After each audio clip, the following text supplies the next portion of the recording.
just wanted to touch on one point. You brought up a very salient point about on the continent, 2% of land is only registered in women's name. It's a very sad testimony in terms of gender discrimination and disenfranchise of women in terms of land rights. Where do you hope this can be addressed?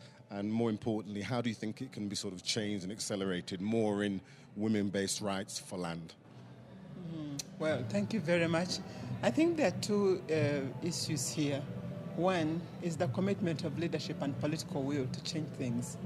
And we believe, as I mentioned, that the fact that it is Africa that is the first continent to bring together the African Union, the UNECA, the African Development Bank, to look at issues and inaugurate this land policy framework. I think that is one way of showcasing the political will. But I must say that beyond that, within the existing strategic plan of member states of Africa, it's very clear that land is going to be given focus. That's one. Now, number two is where you have political will.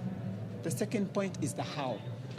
Because land is both a common good and also a private good. And maybe, unfortunately, while the conventional system of land security of tenure is what is oftentimes recognized, it covers very little. And we have seen that over 70% of the land actually is not captured through that formal system. So how do we create a knowledge base?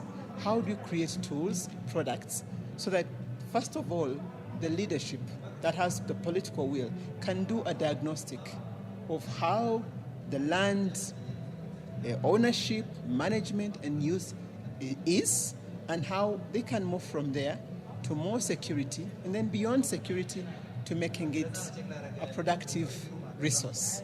And so I'm pleased to say that through partnership with other over 63 international stakeholders, we have what we call the Global Land Tool Network, which now provides the knowledge base, which provides the tools. And we have now gone beyond that because we invested quite a lot in terms of doing the research. Now we're in practice. And I mentioned some countries where we're already trying out these tools, DRC, Uganda, Liberia, Somalia, and we're seeing amazing results. Again, from this, what we're seeing on the ground, we'll take back into research.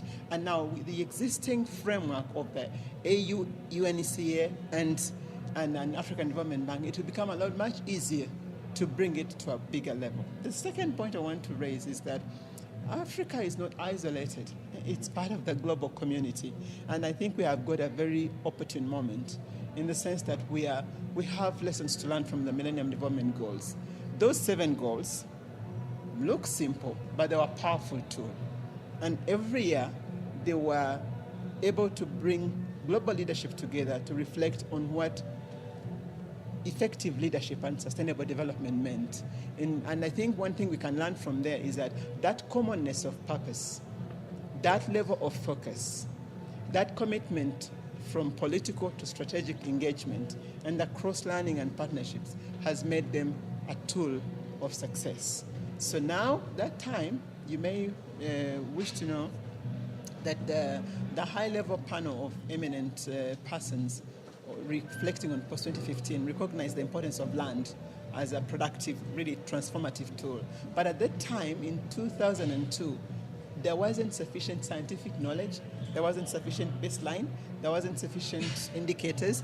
Now, UN Habitat and the partners of GLD and TN, we've been able to provide that.